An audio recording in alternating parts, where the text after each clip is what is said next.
Everybody, this is Albert with Green Tea House. I hope you're doing well today. Today we're going to talk about one of the tisanes that we're selling here, which is Yerba Mate Chai. Now before we begin, if you haven't done so already, please visit us at the tea store. Also subscribe and hit the notification bell so these episodes come fresh to you, and post a comment, especially if you've had mate before. Now, we do have an episode here on what exactly is yerba mate. We do have a fundamentals of tea playlist where I do some of those, like what exactly is Russian tea, what exactly is Turkish tea, what exactly is oolong, and the 6 categories of tea.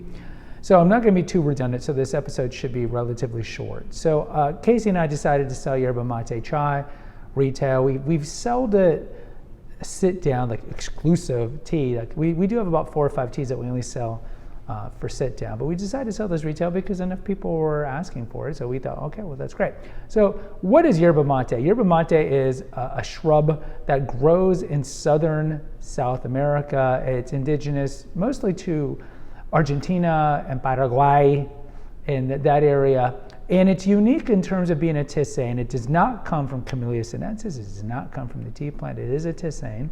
Tisane is anything you essentially infuse in water. We typically will use the word herbal, but the word herbal is problematic because sometimes you're steeping something that's not an herb. So a tisane is a general term.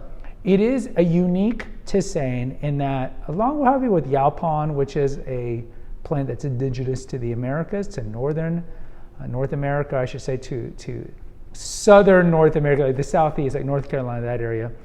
In addition to yaupon and yerba mate, these are 2 plants that are caffeinated. So yerba mate does have caffeine, and depending on what cultivar of yerba mate you get and how you brew it, it can have caffeine that it's up there with a cup of coffee. So it normally does have more caffeine and will hit you quicker than the majority of teas you get from Camellia sinensis. We do have an episode here on what affects caffeine levels in anything, and one of them is going to be the temperature that you steep it in and how long you infuse it. But in general, it does have caffeine and you will feel it. Now, traditionally, yerba mate has been drunk with a gourd with a bombilla or a metal straw. That's the kind of historic way. So if you come here to Green Tea House, we will have one there if you want to drink it in an historic way. You put tons of the mate into it, and then you fill it up with hot water and you drink through the straw, and then when it goes back down, then you reinfuse, and typically you use a lot of leaves when you drink it this way. Yerba mate can also be drunk cold, and there's a lot of different ways you can sweeten it up and so forth. Now, we decided to yerba mate chai because chai is a popular spice profile. So we have several chais here. We have the classic Indian chai. We have a Thailand chai, which is turmeric and star anise in addition to the regular spice. We have a rooibos-based chai, so if you want a non-caffeinated chai. So when deciding what kind of yerba mate to have, I didn't want to go straight yerba mate because yerba mate is an acquired taste. It is an acquired taste. Not everybody likes it, but everybody kind of likes the chai profile of cinnamon, cardamom, and cloves. So the one we have here is yerba mate with cinnamon, cardamom, and cloves. And if you look at the liquor of this is kind of like a light yellow. And one of the things I will tell you that's really important is with most tisanes, you can steep them at full boil.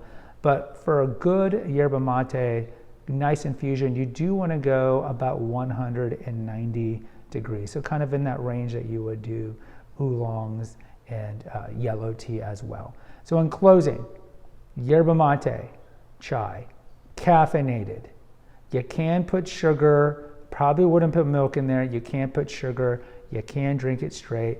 You can multiply infuse it. I'd recommend a 5-minute infusion with yerba mate chai, and then infuse again at least one more time before you throw out the leaves. Make sure you throw out the leaves after 8 hours. If you've been having leaves that are just standing wet leaves, they can develop mold theoretically. So I would do 2 5-minute infusions at 190 degrees and enjoy this very unique plant that comes from southern South America that has caffeine. Guys, post in the comments if you've ever had yerba mate. I'd love to hear from you. Until next time, take care and God bless.